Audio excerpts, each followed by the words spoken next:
I believe this will be a successful middle ground in some cases. This is not to say quick bans will be avoided so much as we are finding our footing as to when it's appropriate and when it's not. I mean, quick bans have been a thing for a long time. Smogon has been a thing for a long time, and they still can't find their footing? Why don't you just give up at that point? Smogon is such a joke now, it's just pure entertainment. Going on the Smogon forums is like taking a drop of water out of a lake and looking at it under a microscope to observe lower life. It's fascinating at this point. So what happened was, Kingambit got suspect tested after being a complaint for many months now. Not initially since the launch of Pokemon Scarlet and Violet, it got slept on for a bit, but once you ban all of the power out of the game, then yeah, Kingambit becomes a threat. However, it didn't get banned, which means all the babies over at Smogon are crying. So Kingambit isn't going anywhere anytime soon. The people voted, and that's the truth. However, the people voted for Gambit to be banned since it's a 55% majority. Gambit is cancer. And I guess I'm the only person in Pokemon that remembers when Smogon bans were 66% to get the ban through. Now it's 60%.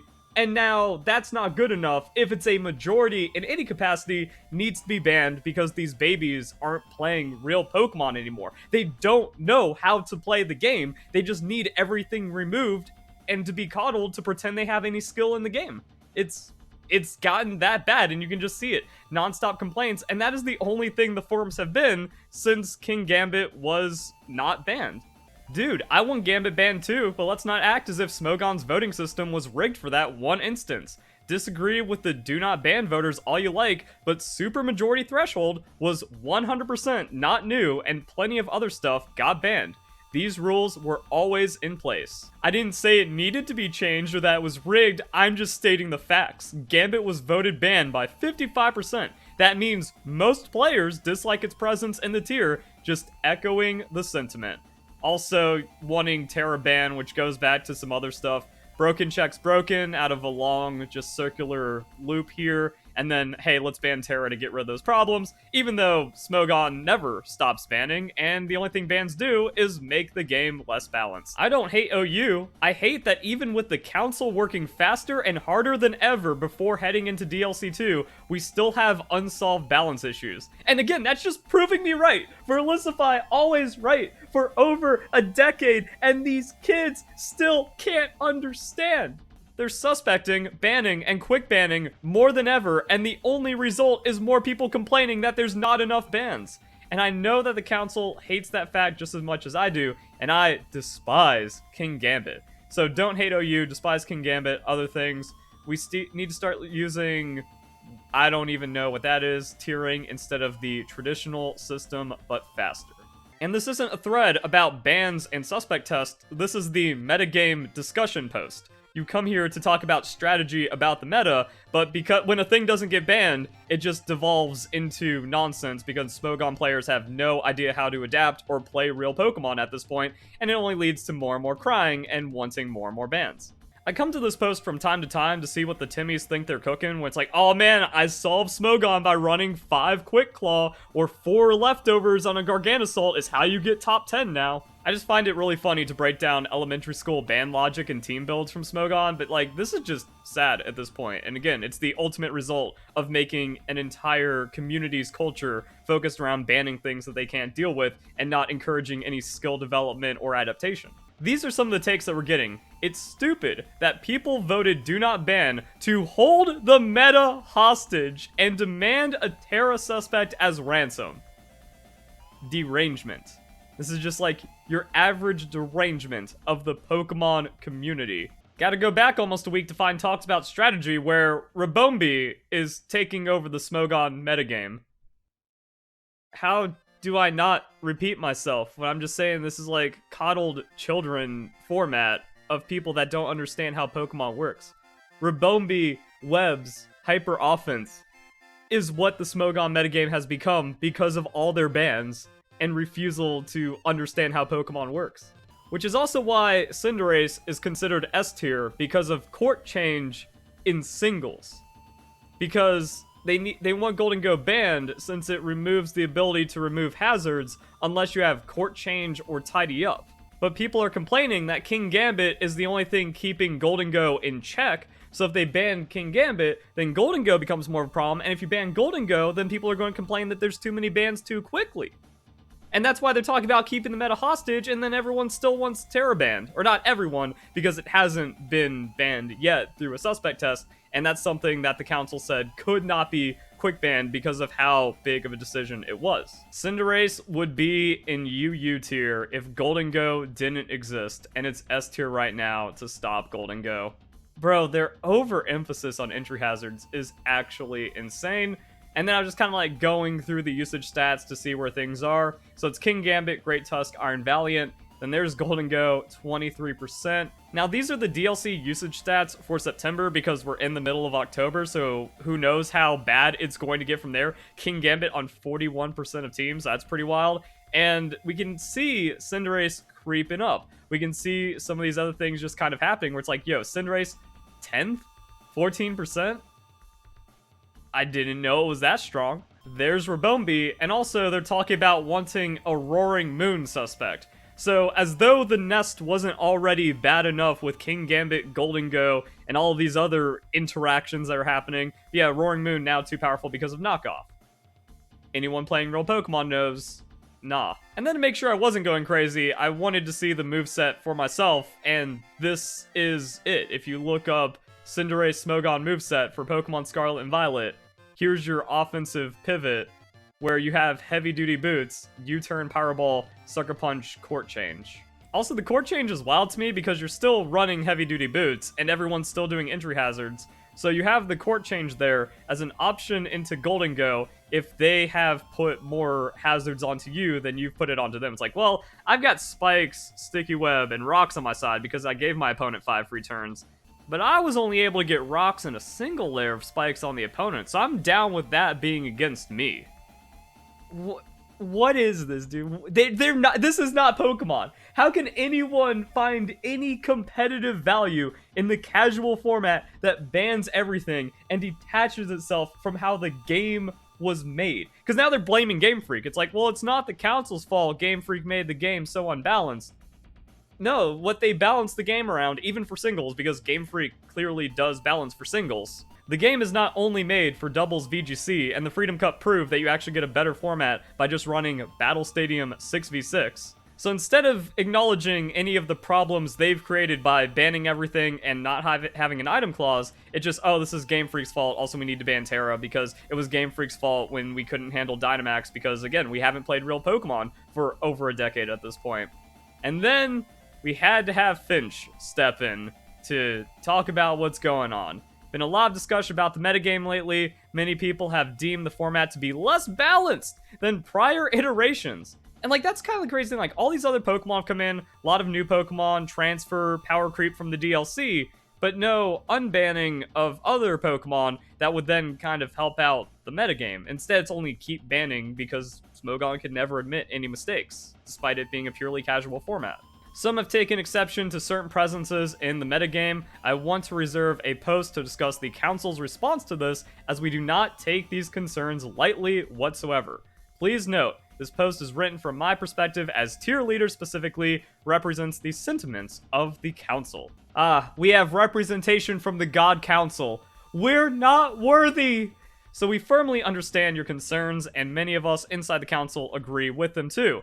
Survey results will come out later this week, and it's no coincidence that more Pokemon than ever have achieved marks than greater than 3 out of 5 for the qualified player base. It's just a straight up cult. They only know how to ban and make things worse. There's no capacity to reflect on the decisions that have gotten them to such an unstable, unbalanced game. This means that a lot more tiering action, likely in the form of suspects, but potentially other things depending on how support fluctuates, is coming in the near future.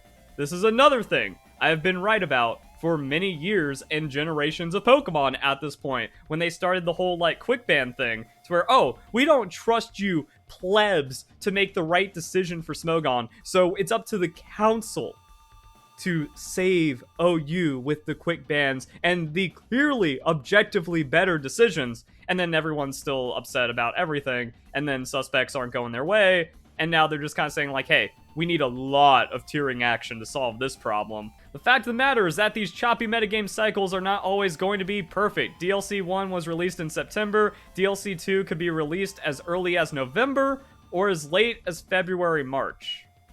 The release date is winter 2023, so we still have, like, weird Game Freak delay derangement. So they don't even, like, respect the... Well, I was about to say they don't respect the developers. That started since day one of Smogon, just banning things nonsensically. So I guess that makes sense, and that's not going to help your case in the face of making the game better, or, like, the format better. It may not be possible for this metagame to reach an optimized point by November or December. Yeah, definitely that. It is more likely that the best Scarlet Violet OU is yet to be seen, and will come as we have a longer period after the DLC 2 throughout the remainder of the generation. So it's going to take over a year. It's going to take over a year and a half since, like, the release of Pokemon Scarlet and Violet, because of all these new Pokemon being added in and dex changes and stuff to make OU feel decent. And I don't even see that being a thing, because Smogon has never had a good format. But what I can promise you as tier leader is that we're going to do everything in our power to continue to improve the current metagame. So even though it's kind of impossible to salvage Smogon until sometime next year, they're still going to try right now before DLC 2 and then going into the mix-up from DLC 2, and then we're going to see what happens. We will have surveys and suspects at a more aggressive pace than ever. As I'm saying this, just imagine, you know, the thing that politicians do with their thumb as they kind of like point with it at people when they're trying to make a point. That's what this really feels like. This is as empty of a promise and as fraudulent as any campaign speech. We will have discussions in a more productive fashion than ever. And then that did not happen because Kingambit didn't get banned. And we will be receptive to your feedback more than ever, which I think is something we have shown throughout this generation and will continue to do. I mean, they have shown throughout the generation that they will be more and more aggressive with banning, but also with all the quick bans, that seems against feedback and thought. Well, I guess because they're doing, like, what they're doing is now, instead of having a suspect test, they just have the survey, and then they're only looking at the qualified entrance of the survey and going, this is what matters, and without a vote, we're just going to determine this is what people want, and then that's going to be our justification for the quick ban, and congratulations, the metagame's dog shit. I do not care if this will lead to a reset of sorts with DLC 2, making a lot of this a dead end or moot in the long term. I will exhaust my efforts and resources to make your experience playing the metagame better, as that is my job. It is most important that our player base understands our commitment to them. This is interesting on the reset, because that's kind of what I've already said throughout the video, where they didn't look at any unbans, they just kept banning more, and that made things very problematic. Now, doing unbans right before DLC 2, while making the game better, would just be an absolute disaster for Smogon, but like having a reset for DLC 2 to then start making new decisions to make the game better for the rest of the generation is actually a good plan. Problem is, Smogon doesn't know how to make good decisions, so they're going to screw that up too. I've already laid out the best way of making Smogon potentially a better metagame than 6v6 singles. First off, you can't have no item clause. The game is not balanced to handle that, and that just creates more and more problems where you get extra stall from the leftovers, other forms of item stacking cheese strategies. Also, there's a lot of complaints about hyper offense, but that's because they just give every sweeping Pokemon heavy duty boots, and then that does weird interactions with their overemphasis on needing entry hazards inside the game, so it makes the decisions more careless, where it's just like, yeah, I can just put in whatever heavy duty boots, and then we just duel it out with our leftovers stall Pokemon, and something happens at some point, I guess. I don't know. But the best format is a restricted amount of bans, and it needs to be less than the amount of Pokemon on a team. 5 maximum, I think you can get away with 4. So like 4 or 5 Pokemon bans, 1 mechanic ban, so you have to choose between evasion, sleep claws, or one-hit KO, because one-hit KO moves are a very solid counter to evasion and to stall strategies, and actually provide a lot of health to the game. And if you have that, then that means you would need to cap it at 4 Pokemon bans and 1 mechanic ban, and then that's going to make it to where you're not just destabilizing the game and then catering to all these babies that don't even know how to play real Pokemon anymore. And then you'd also have to enforce an item clause on top of that, because that's natural Pokemon. And then I think we're in a potentially good state that could possibly get better than 6v6 Battle Stadium singles. Now, it doesn't mean I've gone pro-ban or pro-fun formats like Smogon. It's just that it seems like they need to fuel their ego and superiority complex somehow by just not leaving the game be. And I think that's kind of the best way. Like, if something is so much of a threat and it needs to be banned, well, then you have to kick something else out, because obviously that isn't as much of a problem as the thing that is Flavor of the Month ban right now with all of these NPCs. And that will create something more stable and balanced. With this in mind, the OU Tiering Council is more prepared than ever to address tiering concerns. Infrastructure is now in place to have a more collaborative and swift tiering response than ever before. Bro, the game's dead. Like, you're just getting like more and more weirdos that want more and more things banned, and then this like weird system overhaul. I don't know. It's like, what madness is going to come from this? Is it actually just going to be like, hey, we're suspecting all these things at once, so the arguments of you not banning them because of, like, not banning A because of B and C? No, just ban A, B, C, and D in one swoop, and we're going to see if that works. What may this be? For starters, we have community outreach surveys, which have only shown that Smogon gets worse and worse with all the bans, as you likely know by now. These help guide our decision-making processes and let our informed players, so it's not just the council now. If you're qualified, your survey response has more value because you've shown to not be as much of a pleb as the other riffraff in this community that we just do not respect whatsoever because they make the wrong decisions. Well done, Smogon. In addition, the council is more transparent than ever between regular posts, in the metagame discussions thread, occasional tiering radars to keep everyone who wishes to follow informed. And that also means, like, you're not getting the average Smogon player or people that are trying to just play competitive Pokemon different from Game Freak. You're only getting the hyper fixated weirdos that are like keeping in on all of this and then creating more fights and complaints inside of the discussion threads. That also explains why things are so terrible. Process itself has been reformed, more clear idea of what thresholds and what context can lead to suspects or quick bans. So this is on their 1 to 5 scale, and now they're just like, anything over 3 warrants a ban. We were correct in our decision. The people have spoken, which we have applied and will continue to apply. In addition to this, physical suspects have become more flexible than ever. Ursaluna Blood Moon was shorter than ever, and the same goes for Roaring Moon. So now they're like, to just ramp this up, they're just like, hey, you got this time to qualify, this time to cast a vote, you better be in on it or else you just don't matter. Which allows for more potential metagame progression and tiering action take place in less time. Obviously that's working. This was adopted in response to outcry. It's just like the vocal minority of weirdos ruining everything. And Smogon is where you're just going to get the most weirdo of people in the Pokemon community.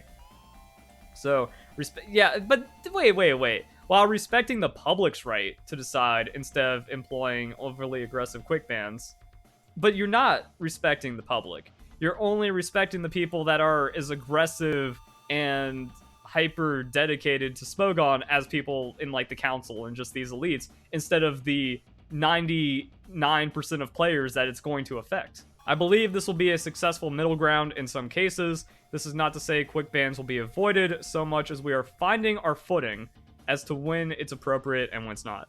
I mean, quick bans have been a thing for a long time. Smogon has been a thing for a long time, and they still can't find their footing? Why don't you just give up at that point? The system clearly doesn't work, especially if you're trying to reform it this late in the game because you've never actually had anything set up. And then the absolute joke. This thread is locked for 24 hours for everyone to gather their thoughts. Enjoy laddering. The plebs are not allowed to speak. You are not allowed to give your thoughts. And like, you just have to imagine the kind of weirdos this entire system attracts. And that's what we've seen forever inside of Smogon. And then the first thought was, hey, let's really push that Roaring Moon ban. Who would have thought Mega Salamence with Stab Knockoff and a built-in Life Orb would be a bit overbearing? And it really just keeps on showing like Smogon is a decade behind, and all they've done is hinder themselves by banning new threats and new mechanics like Dynamax to not deal with anything going on in modern Pokemon. It's one of those things, like, you go on the Battle Stadium, you see what Japanese players are up to, and it really feels like they've solved Pokemon to some kind of capacity, no matter how frustrating as it is, while meanwhile these kids are just like way far behind. Roaring Moon still hasn't taken off inside of the Teal Mask DLC, but they're trying to figure out all these things that make it work. Yeah, it's a joke. Yeah, it's silly. Man, this Melty was worth commenting on. So, hope you guys enjoyed the video. Hope you all have a nice day. Thank you very much for watching.